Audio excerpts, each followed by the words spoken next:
Hello student, मेरा नाम नसीम मोहम्मद। इस लेक्चर में हम स्पेसीज में निकालेंगे कि इलेक्ट्रॉन, प्रोटॉन और न्यूट्रॉन निकालने का क्या तरीका होता है। Calculation of electron. इलेक्ट्रॉन का सिंबल होता है E. Proton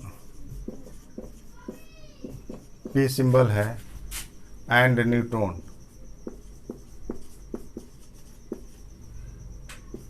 N in species.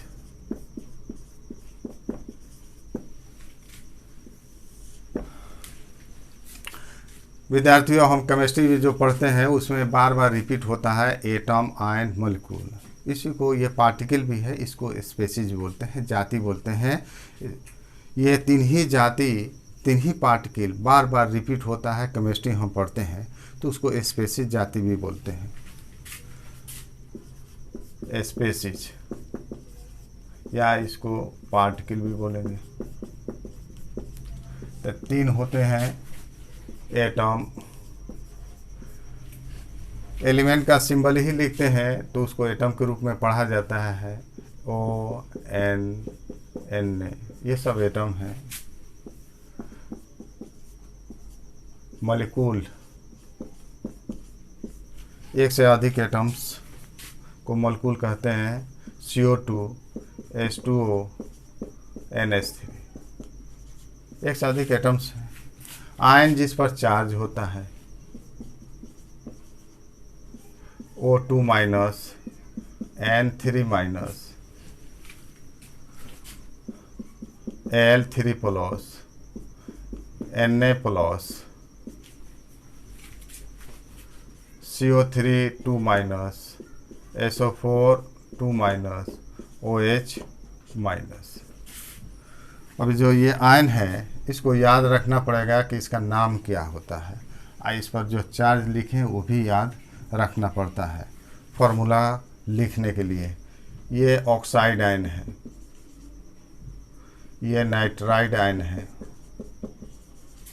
Aluminium ion, sodium ion, carbonate ion, sulphate, इसे कहते हैं हाइड्रोक्साइड आयन। हमने कुछ आयन को लिखा है। आने वाला क्लास में बहुत से आयन्स जो हम देंगे, बताएंगे उसका नाम क्या होगा, उस पर कितना चार्ज होगा। इसे याद रखने से आपको क्या फ़ायदा होगा इसमें हम बताते हैं। हमने लिख दिया oxide ion, nitride ion, carbonate, sulphate, hydroxide ion, इसको लिखे हैं। अब इसका उपयोग हम करते हैं। जैसे देखिए, एल्युमिनियम पर हमने लिखा है, Al पर लिखा है 3 प्लस, 3 इलेक्ट्रॉन लूज किया है। ऑक्सीजन 2 इलेक्ट्रॉन गेन करता है, O2 माइनस। तो जो प्लस माइनस देखिए, अंक के बाद में प्लस माइनस लिखिए, ये चार्ज है। तो एल्युमिनियम पर चार्ज कितना होगा, तो हम लिखेंगे 3 प्लस, चार्ज है। ऑक्सीजन पर चार्ज 2 माइनस है। अगर पूछा जाएगा कि ऑक्सीडेशन नंबर या ऑक्सीडेशन स्टेट एल्युमिनियम और ऑक्सीजन का, तो ऐसे लिखते हैं ऑक्सीडेशन नंबर। तो प्लस माइनस को पहले लिख देते हैं, 3 + 3 - 2। वैलेंसी, प्लस माइनस को हटा देते हैं तो एल्युमिनियम की वैलेंसी 3, ऑक्सीजन की वैलेंसी 2 हुआ। अगर वैलेंसी देखिए, 4 से हमको वैलेंसी मालूम हो जाएगा। वैलेंसी मालूम हो जाएगा तो फॉर्मूला लिखने में आसानी होगी। जैसे सोडियम ऑक्साइड, क्या फॉर्मूला हुआ सोडियम ऑक्साइड का, हम कैसे लिखते हैं? तो सोडियम का सिंबल होता है Na। यहाँ देखा है 1 प्लस, यानी इसका वैलेंसी 1 है। ऑक्सीजन है, इसका वैलेंसी 2 हुआ। इसको क्रिस क्रॉस करते हैं तो ये फार्मूला आपको मिला Na2O। ये सोडियम ऑक्साइड का फार्मूला है। एल्युमिनियम कार्बोनेट, एल्युमिनियम कार्बोनेट का फॉर्मूला हम लिखते हैं अल्युमिनियम का वैलेंसी हुआ 3, कार्बोनेट है CO3 है, इसका वैलेंसी 2, क्रिस क्रॉस मल्टीप्लिकेशन करते हैं तो ये मिलता है इसका फॉर्मूला Al2CO3 होल 3 ये अल्युमिनियम कार्बोनेट का फॉर्मूला हो गया। अगर सोडियम सल्फाइड का क्या फॉर्मूला होगा, तो देखिए सल्फाइड मालूम नहीं है तो हम फार्मूला इसका लिखना मुश्किल है, हम नहीं लिख सकते हैं, इसका फार्मूला मुश्किल है। अगर आपको सल्फाइड आयन का फार्मूला अगर मालूम होता तो हम उसका वैलेंसी कितना होता ये मालूम हो जाती और उसका सिंबल क्या है ये मालूम हो जाती तो हम सोडियम सल्फाइड का फार्मूला लिख सकते हैं।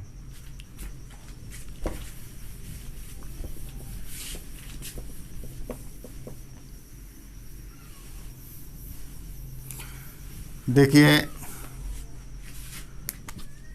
एक सल्फर से चलते हैं तो सल्फर से कितना नेगेटिव आयंस मिलेगा, S2 minus, HS minus, SO3 2 minus, HSO3 minus, SO4 2 minus,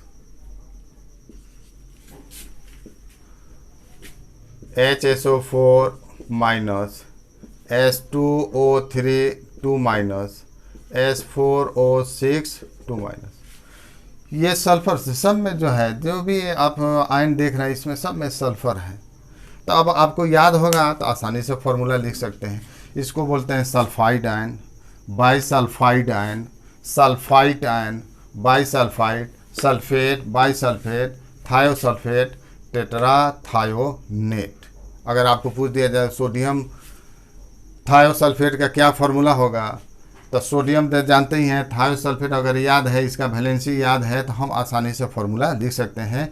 इस सब की चर्चा जो है विस्तृत रूप में हम पढ़ाएंगे आने वाला क्लास में। बहुत से उसमें आयंस हम आपको देंगे, उसका क्या नाम होता है, उस पर क्या चार्ज होता है, ये सब हम बताएंगे आने वाले क्लास में। क्योंकि यहाँ पर आयन हमने लिखा है तो थोड़ा सा आपको बताया कि हम किसी भी कंपाउंड का फार्मूला अगर याद रहता है तो हम कैसे लिख सकते हैं। अब जो हमने स्पेसीज लिखा है एटम मॉलिक्यूल आयन, अब इस स्पेसीज में हम निकालेंगे इलेक्ट्रॉन, प्रोटॉन, न्यूट्रॉन।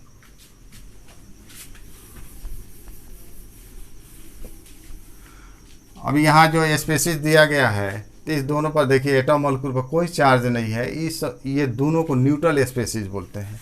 इस पर चार्ज है तो आयनिक स्पेसीज। तो स्पेसीज दो प्रकार के, न्यूट्रल स्पेसीज नो चार्ज, आयनिक स्पेसीज जिस पर जो है चार्ज है।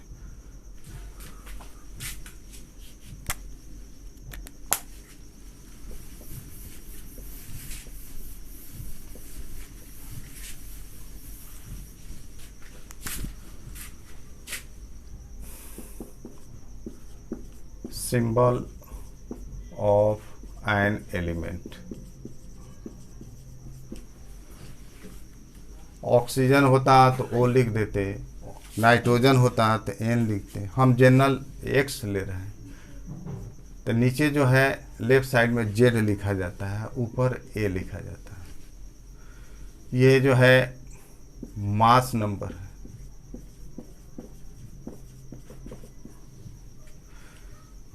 ये नीचे वाला जो है Z एटॉमिक नंबर।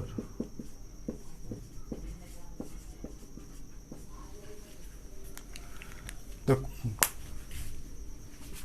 ऊपर जो है सिंबल के ऊपर जो होता है वो मास नंबर होता है, नीचे एटॉमिक नंबर होता है। मास नंबर मीन्स हुआ the sum of number of proton and neutrons.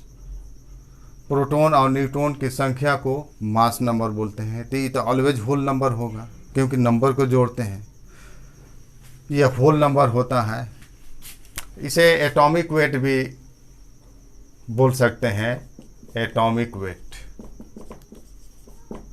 Atomic mass, दोनों में डिफरेंस है। एटॉमिक मास जो होता है एटॉमिक वेट फ्रैक्शन में होता है, लेकिन उसको नियरेस्ट होल नंबर के रूप में लिया जाता है। जैसे कार्बन का मास मास नंबर 12 है, लेकिन एटॉमिक वेट 12.01, तो इसको नियरेस्ट होल नंबर बना लेते हैं 12, तो एटॉमिक वेट भी 12 लिखते हैं, अब मास नंबर भी 12 होता ही है। एटॉमिक नंबर जो है, एटॉमिक नंबर फिक्स्ड होता है, लेकिन मास नंबर जो है वैरी करता है, जिसे आइसोटोप कहते हैं। एटमॉस्फेयर में है कि नहीं, एक ही एलिमेंट का एक से अधिक जो है एटम मिलता है, जिसमें एटॉमिक नंबर तो सेम होगा, लेकिन मास नंबर क्या होता है, वैरी करता है। जैसे हम मान ले कि कार्बन लेते हैं, तो कार्बन जो है एटॉमिक नंबर 6, लेकिन मास नंबर आपको मिलेगा 12 वाला भी मिलेगा, 13, 14। तो मास नंबर यहाँ वेरिएबल है, वेरी होता है, लेकिन एटॉमिक नंबर क्या होता है, फिक्स्ड होता है। जो स्पेसिस दिया रहेगा उसके आधार पर हम इलेक्ट्रॉन, प्रोटॉन, न्यूट्रॉन निकाल सकते हैं। तो इलेक्ट्रॉन, प्रोटॉन निकालने के लिए रूल है, 2 केस देते हैं। केस फर्स्ट, फॉर न्यूट्रल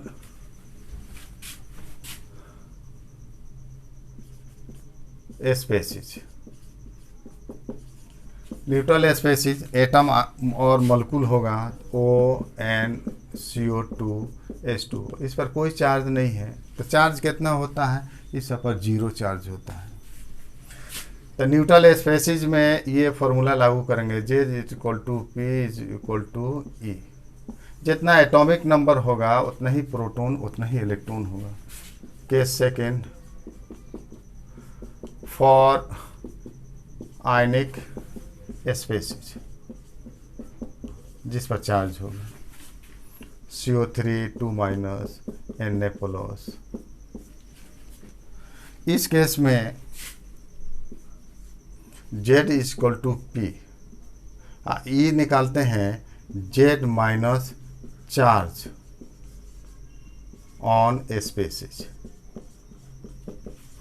विद्यार्थियों, आपको मालूम होगा कि ये इलेक्ट्रॉन लूज किया है, ये क्या करें, गेन किया है। तो गेन किया है तो 2 गो, देखिए अगर माइनस, अगर यहाँ चार्ज रखते हैं तो माइनस माइनस प्लस यानी जेड में जुड़ जाएगा। अगर प्लस चार्ज होगा तो जेड में से घट जाएगा। तो इस तरह इलेक्ट्रॉन बैलेंस हो जाता है। हम एग्जाम्पल में हम आपको देते हैं, बताते हैं ये इलेक्ट्रॉन, प्रोटॉन इसमें हम कैसे निकालते हैं। न्यूट्रॉन दोनों केस के लिए A minus charge, A minus Z, Z होता है चार्ज को बोलते हैं, न्यूक्लियर चार्ज भी बोलते हैं, ये एटॉमिक नंबर या nuclear charge A minus Z, इससे न्यूट्रॉन निकल जाता है।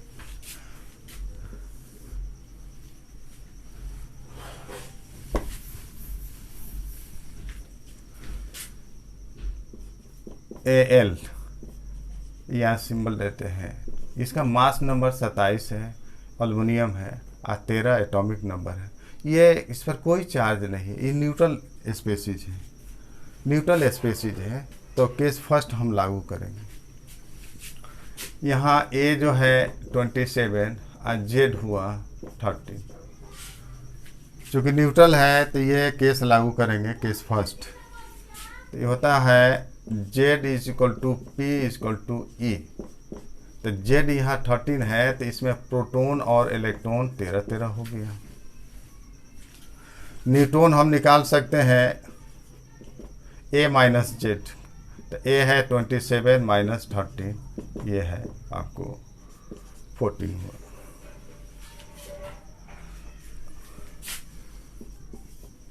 दूसरा Al 13 27 एंड 3+।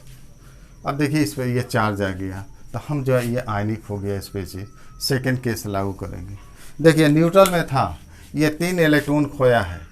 न्यूट्रल था तो इसमें 13 इलेक्ट्रॉन है, 3 इलेक्ट्रॉन अगर खो दिया है तो इसमें 10 इलेक्ट्रॉन होगा। 10 इलेक्ट्रॉन कैसे आ जाएगा, यहाँ पर जब इलेक्ट्रॉन हम निकालते हैं तो यह 13 रखेंगे माइनस, यहाँ +3 रखेंगे तो माइनस प्लस माइनस हो जाएगा, तो यानी 13 में से 3 घट जाएगा, 10 इलेक्ट्रॉन आ जाएगा। यहाँ जो है A हो गया 27 और Z हो गया 13। तो ये केस लागू करते हैं, Z इक्वल टू P, ये हो गया 13 हो गया, Z 13 है, प्रोटॉन 13 हुआ। Electron Z minus charge, Z है 13 है, माइनस और चार्ज है +3 है, माइनस प्लस माइनस हो जाएगा, तो हम निकाल सकते हैं इसको 13 माइनस 3 बराबर 10 इलेक्ट्रॉन हुआ। न्यूट्रॉन हम निकाल सकते हैं इसमें A माइनस Z 27 माइनस 13 14। अब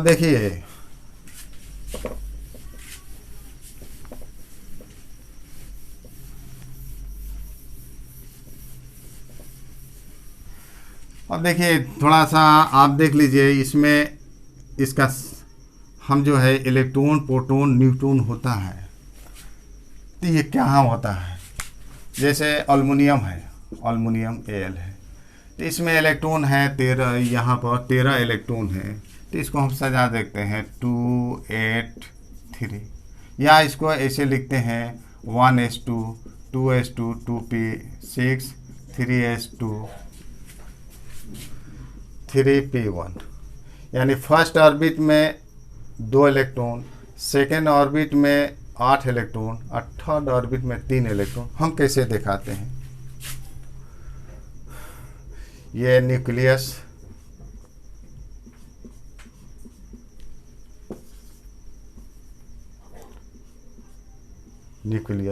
जिसमें प्रोटॉन और न्यूट्रॉन होता है, ये 3 ऑर्बिट है, ये फर्स्ट ऑर्बिट, ये सेकेंड ऑर्बिट, ये हुआ थर्ड ऑर्बिट। पहला ऑर्बिट में 2 इलेक्ट्रॉन, दूसरा ऑर्बिट में 8 इलेक्ट्रॉन होगा, तीसरा ऑर्बिट में 3 इलेक्ट्रॉन, इस तरह। अब इलेक्ट्रॉन जो है ये इस तरह ये फैला रहता है, क्लाउड के रूप में, डॉट के रूप में हम दिखाते हैं इलेक्ट्रॉन, इसे फैला रहता है। तो ये एल्युमिनियम एटम का क्या हुआ, साइज हो गया। ये एटम है, एटम जब भी बोलते हैं तो उसमें न्यूक्लियस होगा और साथ ही साथ इसमें ऑर्बिट होगा, न्यूक्लियस से सटे पहला ऑर्बिट, दूसरा, तीसरा, इस तरह करके अनंत ऑर्बिट होता है, इन्फानाइट ऑर्बिट्स होते हैं। लेकिन जहाँ तक इलेक्ट्रॉन होता है वहीं तक उसका साइज होता है। और Al3 प्लस आयन, तो Al3 प्लस आयन में इलेक्ट्रॉन है 10, Al3 प्लस आयन में इलेक्ट्रॉन है 10। तो इलेक्ट्रॉनिक कॉन्फ़िगरेशन इसको लिखते हैं तो 1s2 2s2 2p6, यानी पहला ऑर्बिट में और दूसरा ऑर्बिट, बाकी तो इलेक्ट्रॉन निकल चुका है थर्ड ऑर्बिट का। तो इलेक्ट्रॉन कहाँ तक ले फैला होगा, ये न्यूक्लियस है, प्रोटॉन न्यूट्रॉन होगा, उसका पहला ऑर्बिट और ये है दूसरा ऑर्बिट। तो इसमें 2 इलेक्ट्रॉन और इसमें 8 इलेक्ट्रॉन, तो इलेक्ट्रॉन जो है यहाँ तक ले फैला होगा, इस ऑर्बिट तक ले। तो हम यहाँ पर हम देख सकते हैं कि साइज किसका बड़ा होगा। तो हम यहाँ से इस आयन का, एल्युमिनियम एटम है और ये एल्युमिनियम आयन है, इसका साइज किसका बड़ा होगा, छोटा होगा। तो यहाँ हम देख रहे हैं कि size of Al greater than size of Al3 plus, यानी size of cation is always less than the parent atom. Size of cation is, ये कैटायन है प्लस चार्ज, कैटायन भी बोलते हैं इनको, ये मेटल पर चार्ज है। तो size of cation is always less than the parent atom. Similarly अगर हम 2 स्पेसीज ले लेते हैं OO2 माइनस, तो ये इलेक्ट्रॉन 2 लिया है, ये न्यूट्रल है, इसमें इलेक्ट्रॉन बढ़ गया है, 2 बढ़ गया है, तो इसमें साइज इसका बड़ा हो जाएगा। द साइज ऑफ एनाइन, ये नेगेटिव आयन, ये size of anion is always greater than the parent atom. तो कैटायन में साइज छोटा हो जाएगा पेरेंट एटम से, लेकिन एनाइन में साइज क्या होगा, एनाइन का बड़ा होगा पेरेंट एटम से।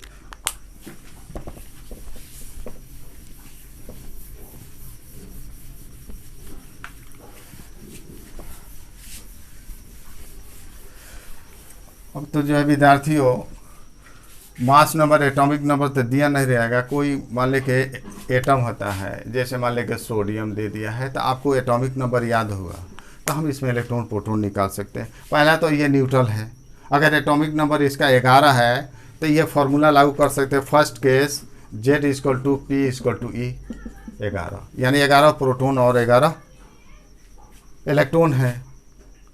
अगर यहाँ लेते हैं N3 माइनस, इसका एटॉमिक नंबर 7 होता है, तो देखकर हम बता सकते हैं इसमें इलेक्ट्रॉन प्रोटॉन कितना होगा। एटॉमिक नंबर 7 है, चूँकि आयनिक है तो Z इक्वल टू P होता है, तो इसमें कितना Z हो गया, इसका 7 होता है, तो 7 हुआ प्रोटॉन 7। इलेक्ट्रॉन हम निकाल सकते हैं Z minus charge 7 minus minus 3, ये 10 इलेक्ट्रॉन। तो इस तरह विद्यार्थियों ये स्पेसीज को देखकर जो है हम निकाल सकते हैं कि उसमें इलेक्ट्रॉन प्रोटॉन कितना होगा। अगर मास नंबर दिया रहेगा तो तभी हम न्यूट्रॉन निकाल सकते हैं। अभी इस तरह के स्पेसीज में इलेक्ट्रॉन प्रोटॉन हम कैसे निकालते हैं। Calculation of protons.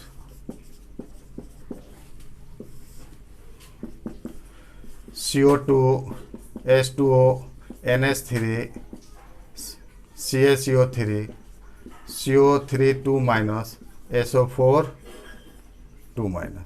इस तरह के स्पेसीज में हम इलेक्ट्रॉन प्रोटॉन कैसे निकालेंगे। ये विद्यार्थियों ये देखिए, इस पर कोई चार्ज नहीं है, तो ये न्यूट्रल स्पेसीज है, न्यूट्रल है। इस पर माइनस चार्ज है तो ये आयनिक है, आयनिक स्पेसीज है। NH4 प्लस भी ले लेते हैं, NH4 प्लस आयनिक है। प्रोटॉन निकालना है तो दोनों के केस में होता है Z बराबर P, इसमें भी होता है आयनिक केस में होता है, आयनिक में Z बराबर P। केवल Z को हम लिख देंगे, प्रोटॉन निकल जाएगा। अब इसका हम Z याद होना चाहिए एटॉमिक नंबर, हम आसानी से प्रोटॉन निकाल सकते हैं। इस कार्बन का Z होता है 6, तो इसमें 6 प्रोटॉन होगा। और प्लस दूसरा आगे एलिमेंट ऑक्सीजन, तो ये ऑक्सीजन का Z होता है 8 और 2 है इंटू 2, तो ये हो गया 22 प्रोटॉन हुआ। इसमें आते हैं कैल्शियम का Z हुआ 20 और प्लस कार्बन 6 और प्लस 8 इंटू 3, तो ये हो गया 50 प्रोटॉन्स हो गया। 24 6 30 20 50। इसमें आते हैं केवल Z को लिख देंगे। सल्फर का होता है 16 और प्लस 8 इंटू 4 48 प्रोटॉन हुआ। 32 और 16 48 हो गया। नाइट्रोजन का Z होता है 7 और दूसरा एलिमेंट हाइड्रोजन आ गया प्लस 1 इंटू 4 11 प्रोटॉन। तो इस तरह विद्यार्थियों आप लोग इसमें आप लोग निकाल सकते हैं, निकाल लीजिएगा। अब कैलकुलेशन ऑफ इलेक्ट्रॉन, इस स्पेसीज में इलेक्ट्रॉन हम निकालते हैं। Calculation of electron,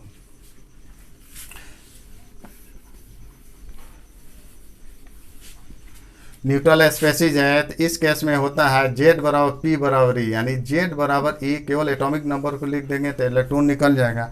ionic case में होता है, ये आयनिक है, तो इस केस में इलेक्ट्रॉन निकालते हैं Z माइनस चार्ज। अगर चार्ज माइनस है तो जुड़ जाएगा और चार्ज प्लस है तो Z में से घटा देते हैं।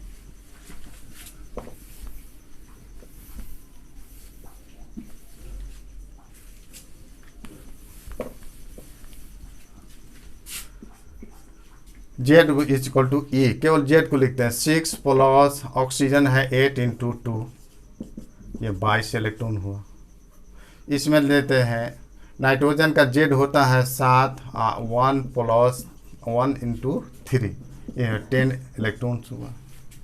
यहाँ आते हैं, देखिए इस पर माइनस है, तो पहले हम Z को लिखते हैं। तो Z होता है कार्बन का Z होगा 6 और प्लस 8 इंटू 3, और चूँकि माइनस है तो माइनस माइनस प्लस हो गया, तो इसमें 2 जोड़ देते हैं। 24 6 30 2 32 इलेक्ट्रॉन हुआ। ये Z हम लिखते हैं 7 प्लस 1 इंटू 4, और प्लस है तो -1 कर देंगे, 11 माइनस 1, तो इसमें 10 इलेक्ट्रॉन्स हो गया। इस तरह हम इलेक्ट्रॉन प्रोटॉन इस तरह के स्पेसीज में निकाल सकते हैं। विद्यार्थियों, मेरे चैनल को सब्सक्राइब कीजिए अगर पसंद हो तो लाइक और शेयर कीजिए। धन्यवाद।